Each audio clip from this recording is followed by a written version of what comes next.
Pak, minta tolong Pak. Kenapa Bu? Video saya mau disebarin Pak. Oleh siapa? Saya kenal di Facebook Pak. Sampean ini sudah punya suami atau janda? Saya udah punya suami Pak. Loh, suami sampean kemana? Lagi di Bandung Pak. Dia ada pekerjaan di Bandung mungkin sebulan. Sampean punya suami? Iya Pak, saya nggak bisa nahan Pak. Ya, Assalamualaikum warahmatullahi wabarakatuh. Kali ini kita bertemu lagi di program Ruang Redaksi. Kita berjumpa dengan dua narasumber. Di sini ada Ketua Tim Virtual Polis Humas Polda Kalteng, Ibda Haji Samsudin, yang biasa disapa dengan Cak Sam. Kemudian di sampingnya ada dari Satgas Perlindungan Perempuan dan Anak Kalteng, Mbak Widya Kumala, yang biasa disapa dengan Mbak Yaya.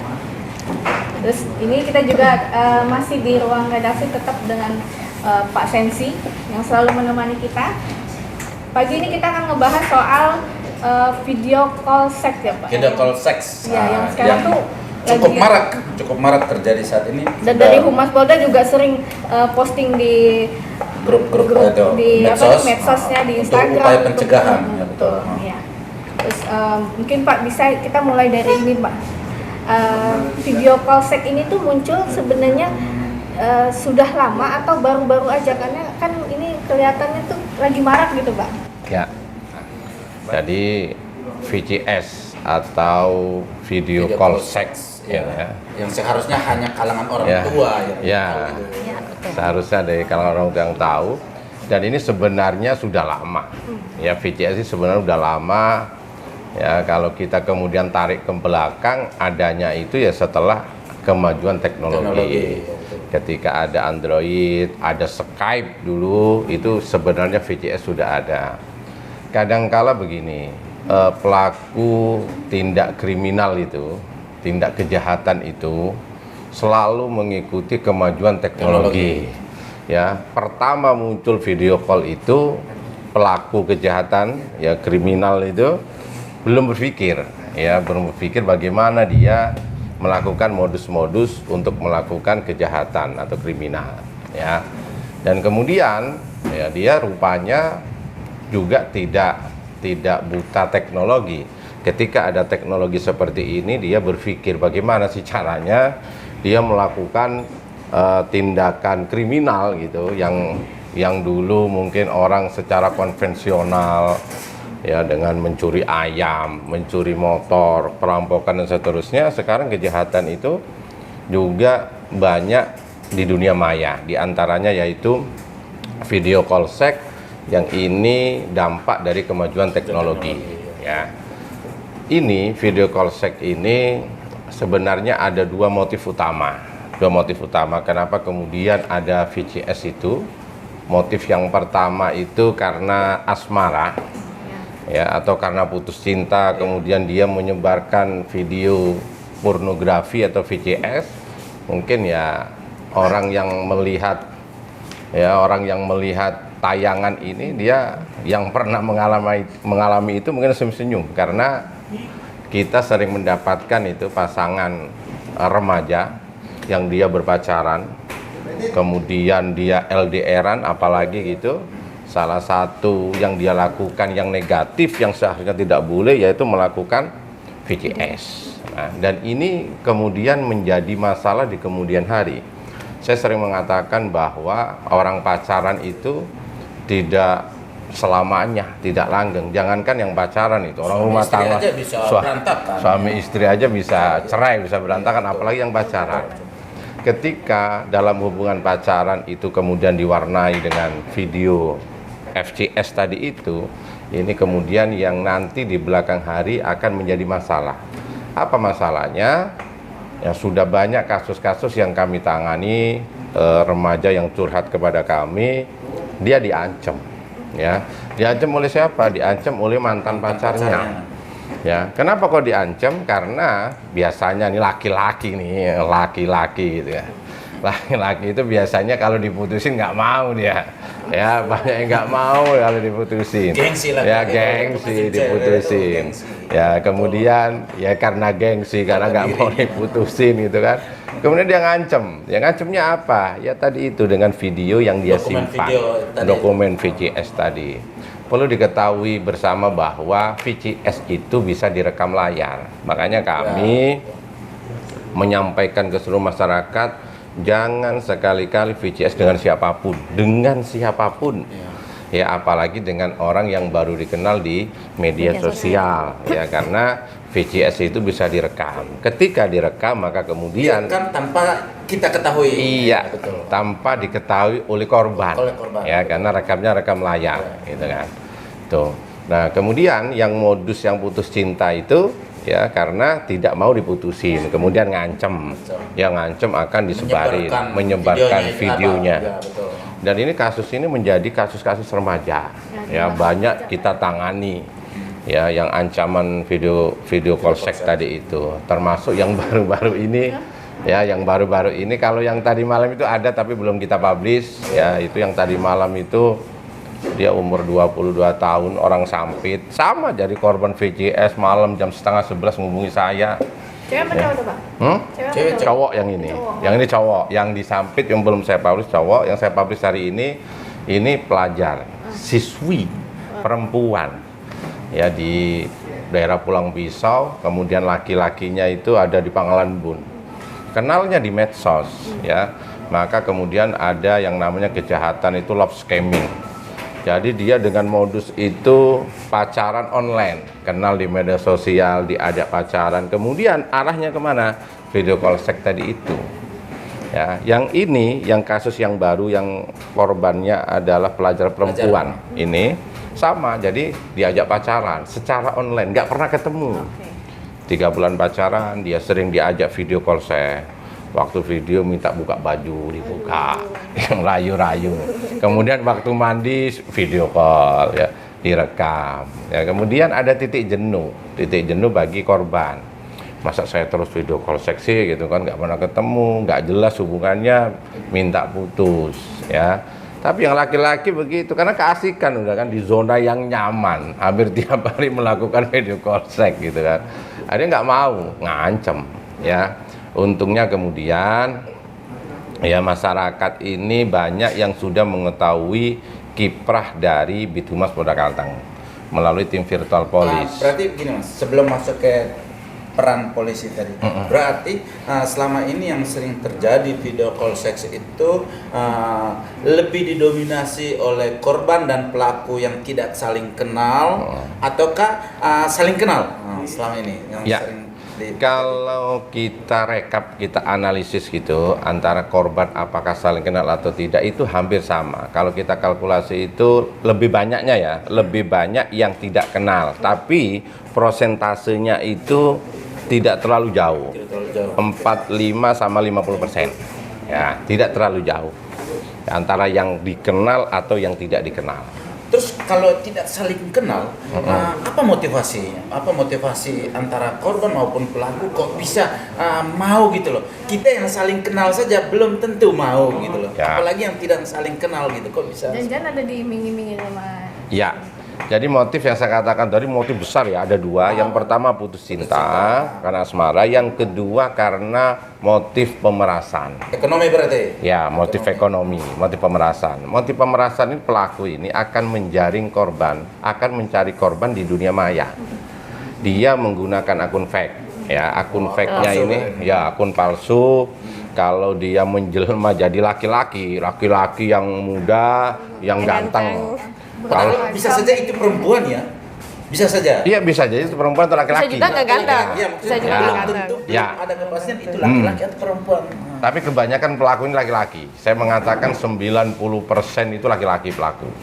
Gitu. Kemudian ada akun dengan foto profil perempuan cantik, masih muda. Ini akan menjaring korbannya yang laki-laki.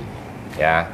Maka kemudian kadang netizen warganet itu dia tidak sadar bahwa dia masuk ke dalam perangkap ya pelaku pemerasan melalui mode VCS tadi itu.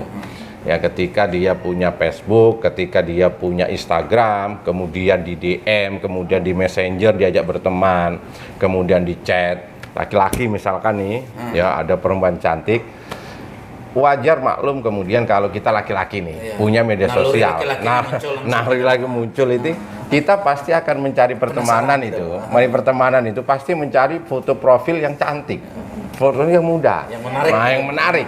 Kemudian kita ajak pertemanan, ya. Ketika kemudian kita DM duluan, misalkan nih DM, halo atau selamat siang atau hai segala macam, dijawab, kita pasti seneng nih. Direspon. Cewek cantik respon gitu kan, masih muda lagi gitu kan. Kemudian respon, ditanya di mana, kok ngerespon terus.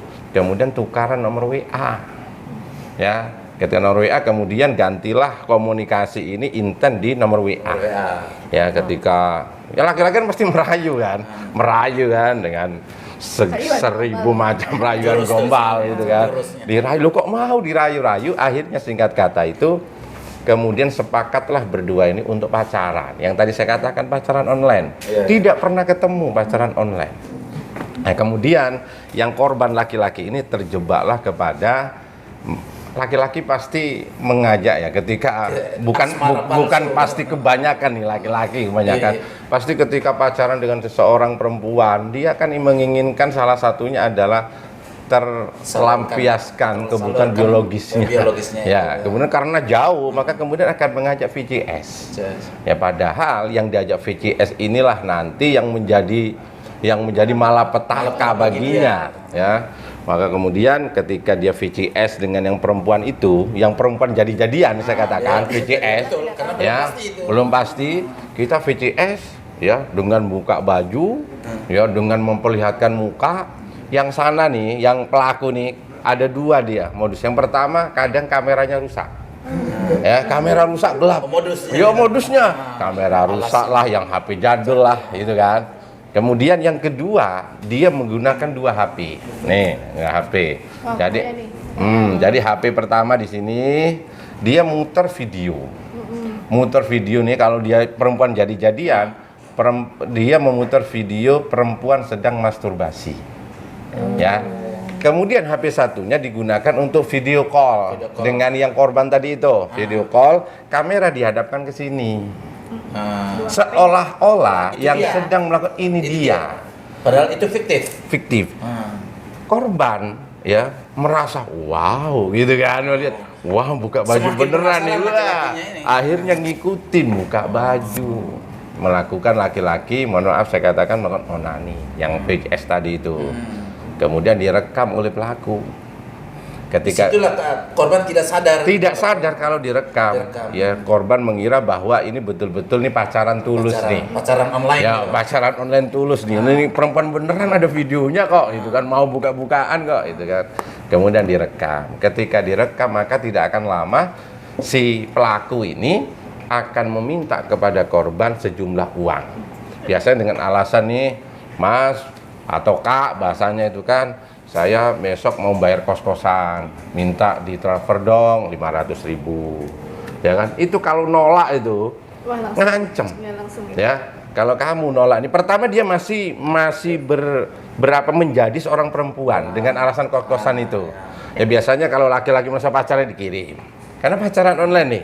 Tapi kalau misalkan dia menolak atau terlalu sering meminta, maka kemudian dia akan mengancam. Ya, mengancam, kalau kamu nggak ngirim uang nih, aku sebarin videomu, video call seksmu. Disebarin kemana?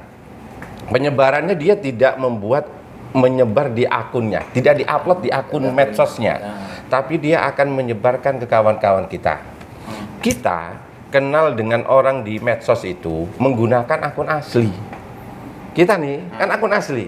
Ketika kita menggunakan akun asli, di situ ada foto kita, di situ ada teman-teman kita, keluarga kita kadang kita post. Kalau kita kuliah, kita kadang memposting kita waktu kuliah di mana, ya. Kemudian pelaku yang menggunakan akun fake itu mengancam akan menyebarkan ke teman-temannya melalui DM, Instagram DM. Nanti kusebarkan ke teman-temanmu, nanti kusebarkan ke kampusmu melalui akun kampus official. keluar DM, diancam seperti itu. Kemudian ketika diancam mau disebarin ke keluarganya kah? Kalau dia bujangan keluarganya, ke orang tuanya, ke kampusnya, maka kemudian dia pastinya akan stres. Ya, stres, gak bisa tidur segala macam. Ya, ini akan terus nih, dia akan melakukan pemerasan. Tetapi akan lebih beruntung masyarakat nih yang tadi saya katakan sudah tahu dengan kita. Maka kapanpun jam berapapun dia segera menghubungi kita ke kepolisian. Kalau sudah ada bidang khususnya di ya, situ. kalau tidak ini akan terus nih. Ya, akan disebarin nanti. Kalau dia lambat ngirim uang, pasti disebarin ke DM ke kawan-kawannya, malunya minta ampun. Terus selama ini pernah nggak dalam kasus ketika pelaku mengancam seperti itu karena tidak dikirim, terus pelaku menyebarkan VCS itu pernah nggak ditangani kepolisian? Jadi ada beberapa yang kita tindak lanjuti untuk proses hukum ya karena si korban ini lambat melaporkan kepada kami. Yang pertama yang di Palangkaraya itu sampai korban itu diancam habis uang 42 juta.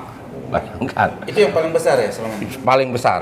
Dia, mohon maaf saya katakan oknum pejabat di Kalimantan Tengah sini karena mungkin dia merasa malu karena ini kasus aib bukan gitu. Oknum, itu korban. Ya, ya korban lah. Kalau oknum dia pelaku. Ya, korban. Korban lah. Ya, korban. Oh, berarti ternyata ada korban seorang pejabat. Jadi dia malu ingin nyampaikan ke polisi, menghubungi kami. Cowok ini. Cowok korban ini cowok. Ya, karena malu kan diancam minta 1 juta dikirim. Ya, kemudian besoknya minta 2 juta dikirim. Ya, alasan apa? Iya, besok nanti saya hapus fotonya. Tapi nggak bakalan dihapus. Sampai habis 1 miliar nggak? Itu nggak bakalan dihapus, akan terus menjadi ancaman. Sampai 40 juta, 2 juta baru lapor ke kami. Kemudian ada juga yang sudah disebarkan di Facebook. Sudah ada. Videonya ada yang Orang Kalteng ini ya? Orang Kalteng. Itu korbannya orang Kalteng atau pelakunya? Korbannya orang Kalteng. Rata-rata korbannya orang Kalteng. Iya, korbannya orang Kalteng rata-rata. Pelakunya dari luar Kalteng. Dari luar pulau. Ada nggak pelaku yang di lingkungan Kalteng? Kalau yang modus pemerasan ini pelakunya semuanya, saya katakan semuanya di luar Kalteng. Kenapa demikian? Karena pelaku mencari calon korbannya itu yang medsosnya di luar dari daerahnya. Orang Sumatera mencari korban orang Kalimantan mencari Sumatera. yang jauh-jauh begitu. Simbiosis mutualisme jadi. Ya itu. Oke, ya demikian. Oke. Ayo sambil minum. Oke. Terus ini kita mau tahu sebenarnya dari ini kan korbannya tadi ada dari siswi itu Pak. Otomatis itu kan di bawah umur ataupun perempuan ya. Kalau dari Mbak Yaya sendiri mungkin ada kisah tersendiri dalam perlindungan perempuan khususnya di dalam kasus-kasus kayak gini. Ya, sebenarnya anak-anak yang di bawah umur yang menjadi korban VCS itu kan termasuk dalam ESA, eksploitasi seksual anak, ya. Dan itu biasanya juga terjadi secara online gitu loh. Jadi mereka dapat seperti itu biasanya tuh ada tahapannya. Dia lewat grooming gitu kan ya. Biasanya berawal dari grooming gitu dan itu ada tahapannya biasanya. Pelaku ini gimana bisa mencari anak-anak gitu. Mereka mencari anak yang dalam kondisi rentan gitu. Anak-anak yang kondisi rentan biasanya nih dalam kondisi broken. Kemudian broken home, kemudian pertemanan, sosial gitu kan ya. Berbagai macam pergaulan. Jadi dia mulai review anak-anak yang mau jadi sasaran. Apalagi anak-anak biasanya di media sosial kan juga lagi curhat tuh. Nah, itu biasanya jadi sasaran. Betul, aktif jadi sasaran, dideketin, didengerin ceritanya gitu. Anak-anak mana sih yang nggak mau dapat sandaran bahu gitu ya, biasanya kan gitu ceritanya, betul, jadi tempat curhat gitu. Nah, kemudian apa yang dia inginkan itu selalu dipenuhi dengan pelaku, betul, dipenuhi gitu.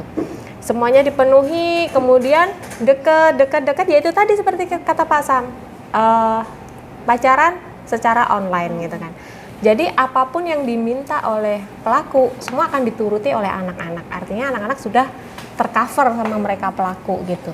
Mereka disuruh buka baju, iya boleh, iya betul banget gitu. Tinggal ngikut aja karena di awal apa yang mereka inginkan sudah dipenuhi, betul. Dan itu sebenarnya datanya banyak banget gitu loh. Kita kalau secara nasional kemarin udah 2.000 lebih gitu laporan Kalau itu. untuk Kalteng Laporan. sendiri, Kalau untuk Kalteng sendiri banyak Pak Sam ya, kalau Banyak juga anak-anak ya? banyak juga karena itu anak-anak sebenarnya ini kategori hanya SMP SMA atau sudah sampai ke SD gitu? SD saya rasa ada. SD pun ada. SD pun ada, bahkan sekarang anak-anak SD pun sebenarnya sudah tahu gitu ya istilah-istilah dalam seksualitas gitu ya. Apa itu onani, apa itu masturbasi, kalau dalam bahasa kasarnya seperti biasa Pak Sam ya, kita udah tahu gitu. Dulu dari saya sama Pak Sam dari tahun berapa kita Pak Sam yang anak-anak banyak banget tuh Pak Sam ya. Iya, sebelum Covid, Pak. Iya, sebelum Covid, bahkan waktu Covid juga Pak Sam ya. Lebih banyak lagi waktu Covid. Ya karena mereka di rumah terus didapat fasilitas handphone itu. Betul. Dan itu loss controlnya orang tua gitu. Jadi anak-anak ini sebenarnya sudah edik banget. Apalagi anak-anak yang sudah edik dengan video pornografi, itu bahaya lagi gitu. Karena ediknya narkoba dengan ediknya pornografi lebih parah edik pornografi ini. Betul. Jadi edik pornografi ini kalau nggak ditangani dengan tepat, tidak ditangani dengan psikolog ataupun ahlinya, ya dia akan menjadi anak-anak yang hiperseksualitas. Gitu. Bahkan korban perkosaan pun bisa jadi seperti itu. Gitu. Jadi akan sangat rentan sekali anak-anak sekarang. Gitu. Kalau melihat tren perkembangannya kan dulu sebelum Covid itu kan sudah medsos ini sudah ada gitu loh. Betul. FB, IG, Twitter segala itu sudah muncul. Jika kita bandingkan dengan tren sebelum Covid, terus saat Covid dan sekarang sudah benar-benar sudah landai, sudah tidak ada lagi. Itu bagaimana perkembangannya? Apakah terus naik ataukah seiring dengan perkembangan waktu kembali menurun karena dalam perjalanan ini ada upaya-upaya pencegahan. Apakah upaya-upaya pencegahan ini cukup manjur? Upaya pencegahan yang sudah dilakukan cukup manjur untuk mencegah atau mengurangi. Jangan sampai kasus-kasus seperti ini justru trennya terus naik gitu. Betul. Gimana? Kalau data ini kalau kita tren naik atau turunnya kita belum kita bisa jawab secara ini ya. Tapi kalau kita secara ke lapangan sebenarnya banyak sekali masyarakat yang sudah mulai terbuka untuk lapor gitu ya. Untuk lapor pada Pak Sam karena saya lihat postingan Pak Sam tuh banyak banget yang lapor. Bahkan kalau kita mau ke lapangan nih ke anak-anak itu sebenarnya meningkat masih dalam taraf yang tinggi gitu. Karena apa? Anak-anak dalam bercanda sama temennya, dalam ngobrol sama temennya itu rata-rata tidak jauh dari yang namanya yang mengandung secara seksual secara verbal gitu loh. Ya, bahkan mau olok-olokan sama temen pun mereka bahasanya bahasa seksualitas secara verbal. Betul. Dan ketika kita tanya mereka anak-anak nggak ngerti artinya gitu loh. Berarti secara ini kan anak-anak tuh masih banyak banget yang nonton ibaratnya mungkin dari tontonan-tontonan yang pornografi, konten-konten yang mengandung pornografi dan mereka tuh nggak paham gitu. Bahkan anak-anak sekarang aja anak-anak sudah dibolehin, kadang orang tua juga lepas kontrol boleh pacaran gitu loh. Dan mereka nggak ngerti kan apa sih arti pacaran itu. Dan di saat pacaran itu ada juga yang sudah kemarin kasus terakhir saya anak sekolah swasta SD sudah grepe-grepe pacarnya dan itu korbannya nggak satu perempuannya gitu. Ternyata lebih dari ini gitu. Pelakunya satu, korbannya lebih dari satu. Pelakunya itu anak SD. Anak SD, iya. Korbannya Teman-temannya SD juga gitu loh. Miris banget kan ya?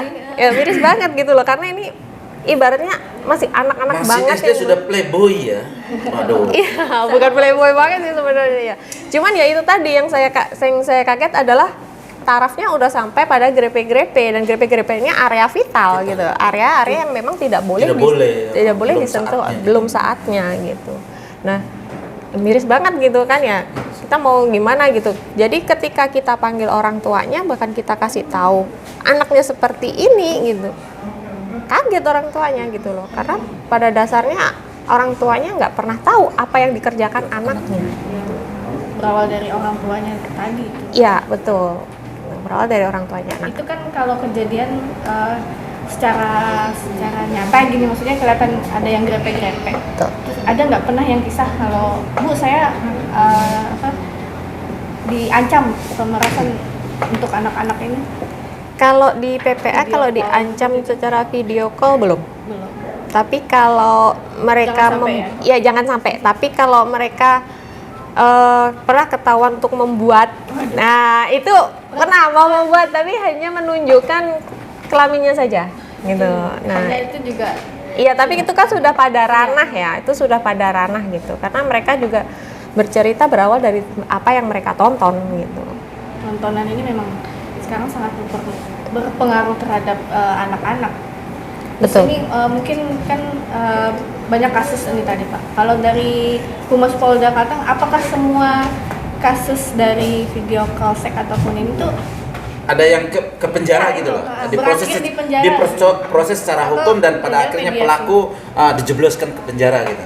Ya, jadi kalau di proses hukum yang sekarang kita tangani itu ada 4 kasus, 1 di Barsel, 3-nya di Polda, di Siber Polda. Kalau yang sudah ingkrah kasusnya ini ada 1. Sudah ada yang ingkrah sudah. Itu malah jauh, enggak saya ngatakan jauh ya, pokoknya sebelum COVID tahun 2019. Jadi itu sering saya ngomong terkait hal itu. Jadi korbannya ini orang Katingan, pelakunya ini orang Jawa, pegawai negeri. Jadi itu kalau pelakunya oknum ASN. ya, yang itu, yang ASN. iya. Jadi kan itu hasil patroli siber sebenarnya. Jadi saya patroli siber, kemudian dapat IG itu loh, kok yang diposting itu video porno semua. Orang VCS, orang lagi luluran, ya kemudian di hotel, itu postingannya. Postingan pelaku itu. Postingan dia menggunakan nama korban. Jadi kisahnya karena putus cinta nih, ya, putus cinta nih. Iya. Panjang kalau saya cerita ini panjang benar. Iya. Kalau berawal Singkat aja. ya, jadi berawalnya itu dari saya patroli siber dapat akun itu atas nama perempuan. Ke postingannya kok porno semua. Kemudian saya profiling nih, siapa yang punya akun. Kemudian dapat ternyata yang punya akun ini, yang akun itu adalah orang Katingan. Dengan nama itu orang Katingan. Kemudian saya hubungi yang bersangkutan. Bu, sampean bener gak yang namanya ini punya akun ini? Pak, bener saya namanya ini Pak, tapi itu bukan akun saya. Loh kok bisa Bu? Iya Pak, nanti saya ceritakan aja langsung. Saya panggil kemudian ke Humas, ke Polda kan.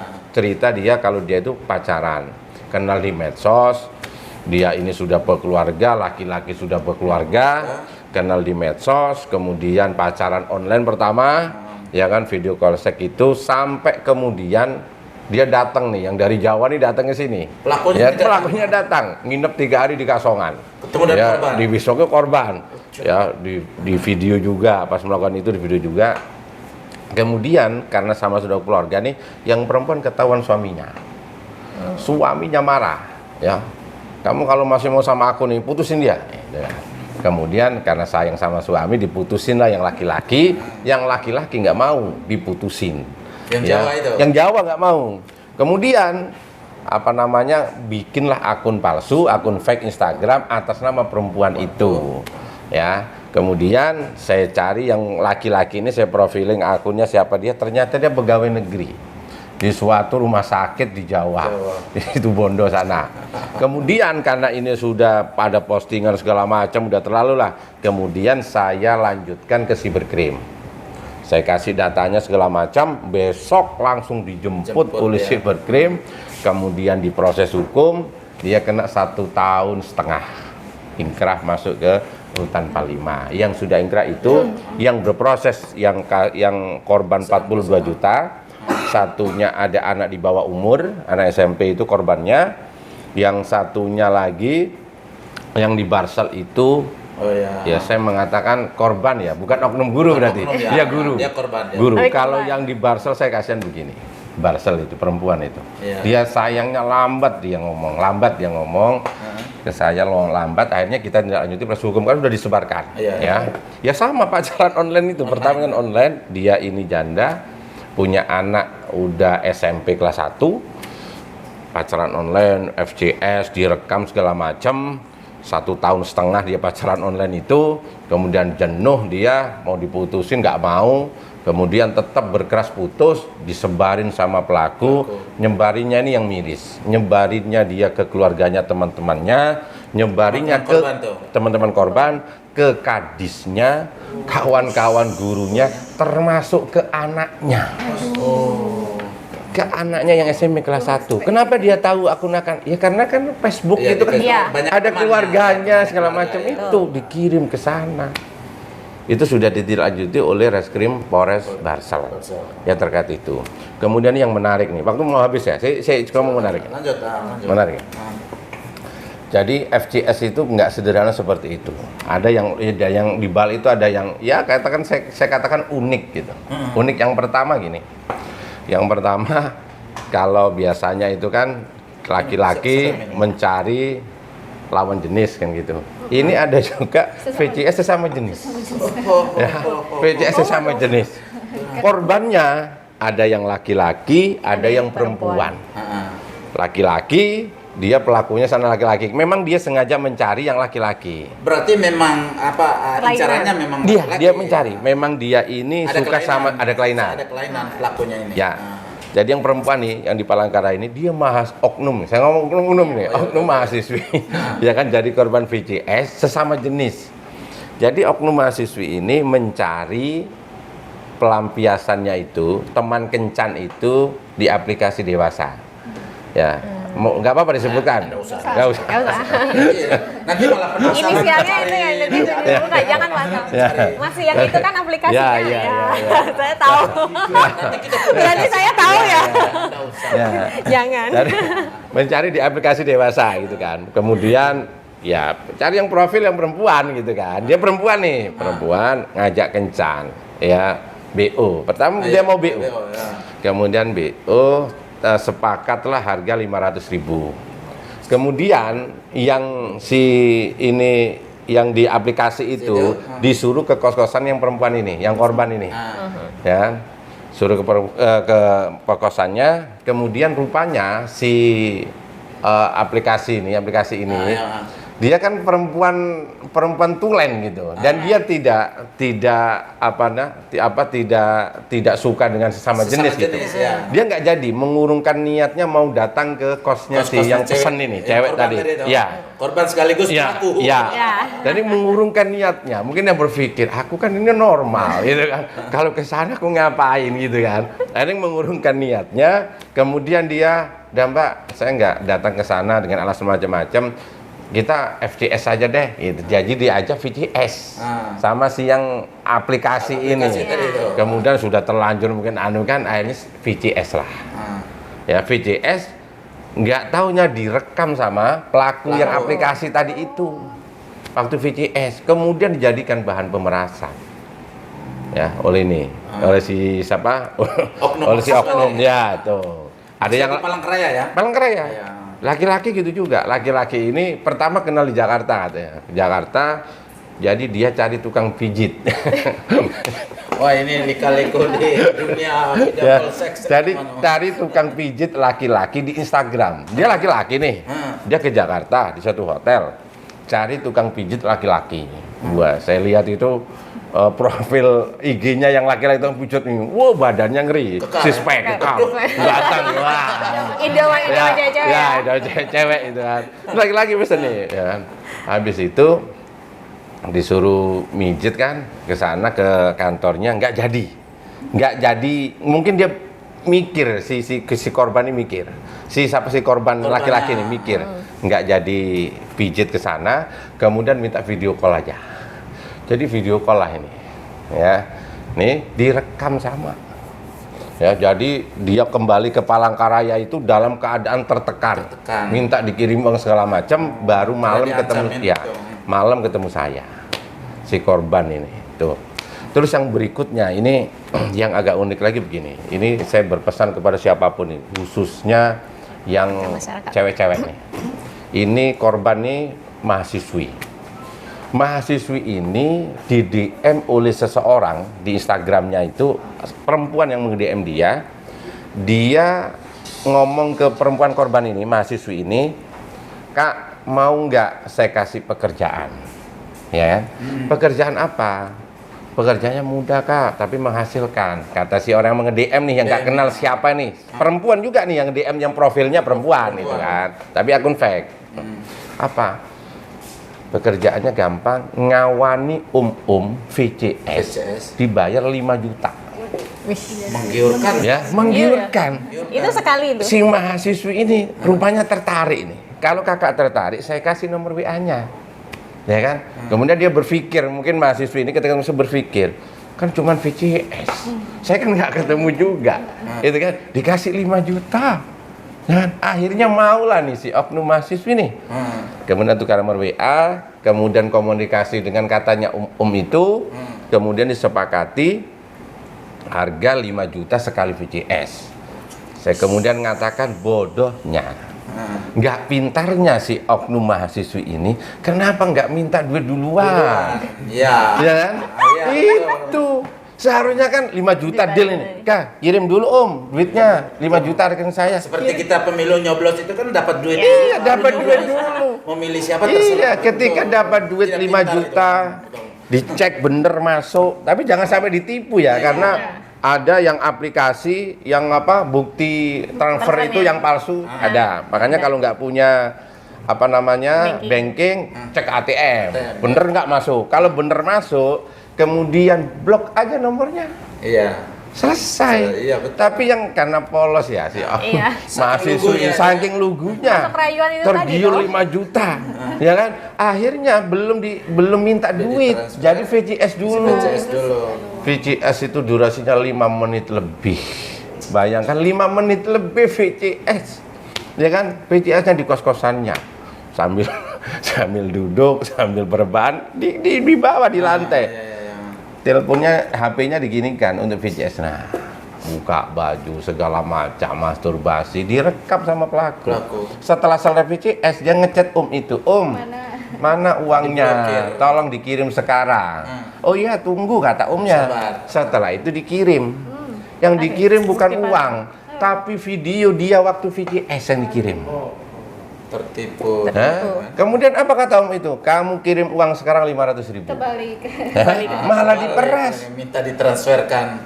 Kalau nggak ngirim, ku sebarin ke kawanmu, ku sebarin ke kampusmu. Karena akun asli tadi itu, tahu kampusnya di mana kuliahnya.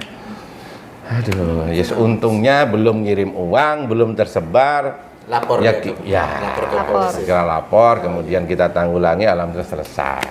Seperti itu. Kenapa para korban ini lebih memilih lapor ke polisi? Kenapa tidak mengadu ke keluarga supaya bisa? Itu kan rata-rata kan kebanyakan korbannya itu kan ya akibat perhatian dari keluarga kurang, mungkin bisa broken home atau apalah perhatian keluarga yang minim gitu. Itu kenapa kok lebih memilih lapor ke Iya. polisi gitu?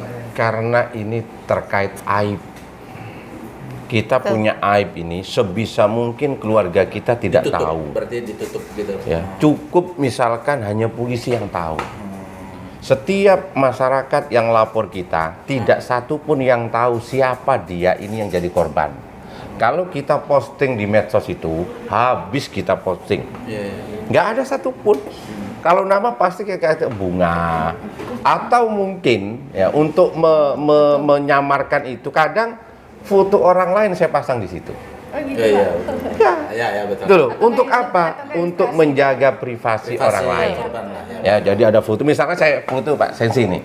Kemudian saya jadikan profil, tapi saya habis nih. Saya tutup habis nih. Ya di raster lah sebetulnya. Nggak tahu kalau Pak Sensi nggak tahu, padahal Pak Sensi itu, ya kan? Iya. Padahal bukan korban. Ya itu untuk menjaga kerahasiaan korban, kasihan. Karena ini masalah aib. Ya seperti itu. Kalau mungkin dari Satgas sendiri Mbak, apa ini ke keluarganya, pernah nggak sih edukasi ke keluarga untuk ayo nih anak-anak atau peserta didik tadi untuk lebih dipedulikan gitu? Betul, kita memang edukasi selalu pada keluarga ya. Saya juga punya jadwal biasanya juga edukasi sama Pak Sam. Itu selalu yang kita utamakan adalah edukasi pada keluarga gitu. Karena sebenarnya sampai sekarang itu banyak sekali orang tua yang masih awam mengajari anaknya tentang apa itu seksualitas gitu. Seks edukasi dini itu orang tua masih berpikiran ya bahwa itu tabu gitu, bahwa tentang seksual itu bahwa hubungan antara laki-laki perempuan dewasa yang sudah dalam ikatan pernikahan. Padahal sebenarnya enggak. Dengan kita mengajari anak-anak bahwa oh ini area yang nggak boleh disentuh sama orang lain, nggak boleh disentuh lawan jenis, itu sebenarnya sudah masuk pada seks edukasi sejak dini. Hanya saja orang tua sampai sekarang tuh masih merasa bahwa itu tabu gitu loh, dan mereka juga cenderung gimana ya, kalau sudah kita punya kejadian seperti ini, ketika kita konfirmasi orang tuanya tuh mereka bahwa berpikir oh iya saya sibuk mau ngasih tahu anak saya itu saya sibuk dengan alasan klasik itu tadi, selalu sibuk bekerja, nggak punya waktu untuk ngobrol dengan anak-anak gitu. Padahal anak-anak yang sudah terjerumus sama ini tuh butuh lagi pelukan sama orang tua. Berarti gitu. perhatian dari orang tua, dari keluarga itu sangat penting sebenarnya. Betul, Harus sangat waktu penting banget. banyak. Jangan hanya sibuk dengan pekerjaan, sibuk dengan Betul, tapi juga ada waktu untuk keluarga. Bisa ya waktu makan kayak ngobrol, ada kejadian apa, kamu ngapain aja, kamu buka HP apa aja. Orang tua juga harusnya tahu apa sih aplikasi-aplikasi Iya, apa itu yang dimiliki untuk anaknya. Orang tua juga harus melek teknologi gitu loh. Jangan selalu beralasan bahwa anak-anak sekarang tuh lebih pintar daripada orang tuanya. Selalu itu alasannya gitu. Padahal dengan kita upgrade diri pun kita juga bisa tahu gitu loh. Apa sih yang dibuka anaknya gitu. Dan orang tua jangan bangga ketika anaknya yang biasanya seneng main, tiba-tiba nggak seneng main gitu kan ya. Biasanya kalau seneng main, nggak pernah pulang, orang tuanya ngomel-ngomel nih gitu kan ya. Tapi tiba-tiba anaknya suka menyendiri di dalam kamar, main sendiri. Orang tua bangga, wah anakku sudah, aku nggak capek-capek lagi. Nggak taunya apa yang dia lakukan dalam kamar gitu kan. Ya itu tadi, jadi korban video call seks atau bahkan menjadi korban ESA. Apalagi dari game online. Game online dengan dikasih diamond, kemarin sempat tahun berapa itu Pak Sam ya yang rame dikasih, iya diamond, dikasih diamond, begitu dia dapat tapi bayarannya dia harus video call seks, harus video call seks atau mengirimkan foto telanjangnya gitu. Begitu itu didapat dengan iming-iming diamond itu Demi main tadi, game. iya karena demi main game itu tadi. Nah itu tadi anak-anak menjadi korban ESA. Dan itu juga kita harus melakukan pendekatan ini orang tua. ke Cak Sam, selama karena sampean kan cukup berpengalaman lah selama ini kami melihat di siber untuk pemantauan dunia medsos ini. Ada nggak kasus yang atau pengalaman selama ini menangani kasus itu, punya pengalaman buruk atau penyesalan gitulah? Ini ada beberapa kali saya cerita ke teman-teman. Ini memang pengalaman buruk. Ini sangat-sangat saya sesali dan saya berusaha bagaimana caranya ini nggak terulang lagi. Bahwa ada, saya ngatakan oknum lagi ya, atau bukan, karena korban dia, mahasiswi yang curhat kepada kami karena dia hamil di luar nikah. Mahasiswi Palangkaraya gitu? Mahasiswi Palangkaraya hamil, itu dia curhat itu malam. Malam itu jam 10:30 dia curhat. Dia sudah berupaya mendekati keluarga laki-laki. Orang tuanya kebetulan dia orang luar Kalteng itu. Orang tua datang ke sini. Bagaimana si laki-laki ini bertanggung jawab dan seterusnya. Ternyata itu menemui jalan buntu. Sehingga kemudian curhatlah kepada kami malam 10:30 itu. Langsung kita tindak lanjuti, datang ke yang bersangkutan, ya, ke bersangkutan tinggal di daerah Panarung waktu itu. Saya datang malam di suatu ruko, kita bicara di depan ruko situ, dia cerita kasusnya, terus saya tanya siapa laki-lakinya, rumahnya siapa, terus kemudian saya malam hari itu ngomong ke bersangkutan, udah Mbak, ini ya kita tindak lanjuti, tapi tidak malam ini karena ini sudah jam 11. Ya, sudah tengah malam. Tengah malam. Betul. Sampean sabar ya. Semuanya insya Allah pasti ada jalan keluarnya. Sampean sabar, pasti kita akan bantu itu. Ya, di 10:30 saya izin pulang ya. Rupanya yang korban tadi itu dia nggak sabar mungkin tekanan mental dan seterusnya. Ya. Saya sama mahasiswa loh. mahasiswi. Iya. Saya setengah 12 jam 2 di chat, Pak, saya sudah nggak kuat, Pak. Minta tolong, Pak. Ya kan? Mbak, sampean tenang dulu, ini sudah malam. Besok saya tindak lanjuti, saya nggak enak datang ke rumah orang malam-malam. Setengah 12 itu terus dia ngechat saya, sabar dulu ya. Tuh. Habis itu esok harinya saya hubungi, Mbak, sampean di mana? Saya di rumah sakit. Loh kenapa di rumah sakit? Iya Pak, saya udah nggak kuat. Rupanya dia di kampusnya ada kan yang kasus oknum, saya katakan Ya. bunuh diri. Bunuh Kan dia dirawat di rumah sakit Ya, dulu selama betul. 3 hari kemudian meninggal, ya itu dia orangnya. Jadi malam itu dia curhat sama saya. Ya mahasiswa dari luar daerah gitu. Ya, luar Ya. daerah. Betul. Terus saya itu ketika dia ngomong rumah sakit, saya hanya berdoa mudah-mudahan ini sembuh, bisa ditangani oleh dokter, dia cepat pulih sedia kala, dan kita melanjutkan membantu Menyelesaikan kasusnya tadi itu. Ternyata Tuhan berkata lain, berkehendak lain. Ya kemudian dia meninggal, dan itulah kemudian yang menjadi saya Semacam sangat beban. menyesal. Ya. Menyesal Beban tanggung jawab yang Tanggung tidak jawab. terselesaikan. Ya.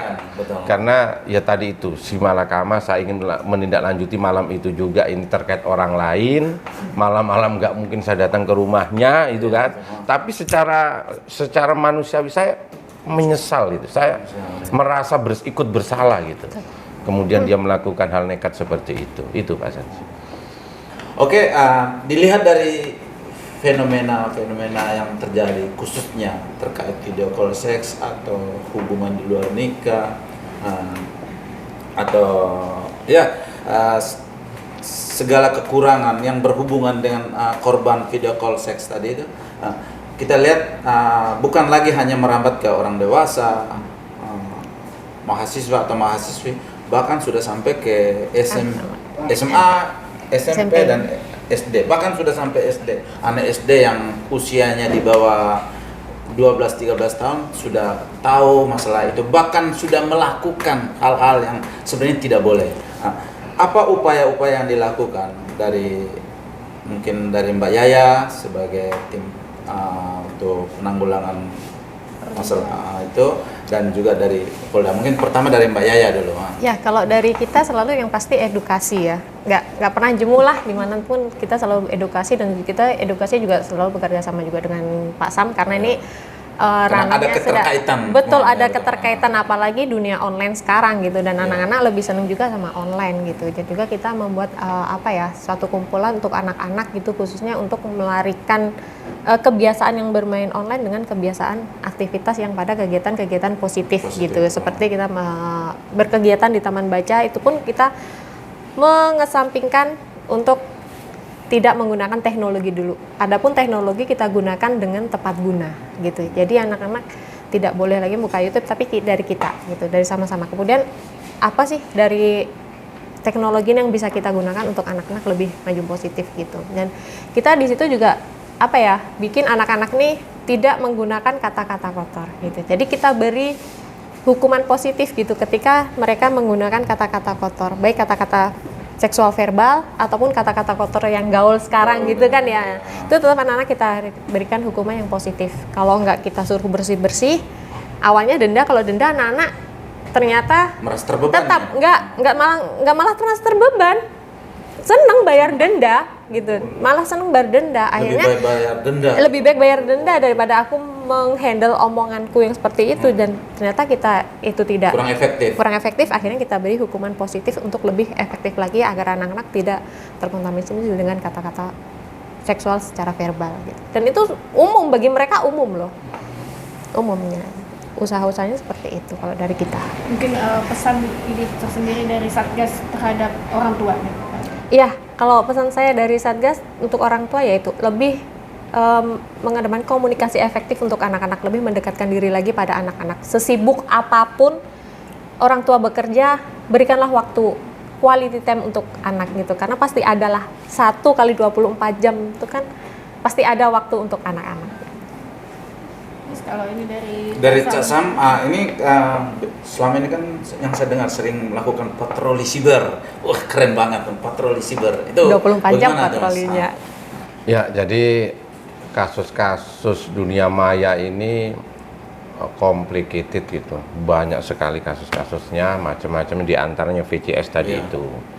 Ya, untuk VCS ini kalau yang kita tangani, kalau kita bicara range umur berapa gitu kan, yang kita tangani itu mulai umur 16 tahun sampai dengan umur 52 tahun. Itu range-nya yang menjadi korban VCS. Ya, jadi SMP kelas 3 itu pernah ada yang menjadi VCS. Dan itu saya menyayangkan itu. Saya tanya, kamu kenal pertama di mana? Di aplikasi dewasa. Jadi anak SMP sudah mengenal aplikasi dewasa. Ini fakta di lapangan, walaupun ya mungkin sebagian kecil lah, tapi ini fakta di lapangan bahwa ada anak SMP kelas 3 mengakses aplikasi dewasa kemudian menjadi korban VCS. Ya sampai umur 52 tahun, laki-laki perempuan semuanya pernah jadi korban VCS, yang berpendidikan S1, S2, SD, SMP, SMA itu juga pernah jadi korban VCS, yang kerjanya kasar, swasta, pegawai negeri, ya termasuk pejabat, ya sudah pernah menjadi korban VCS, ya ke VCS tadi itu.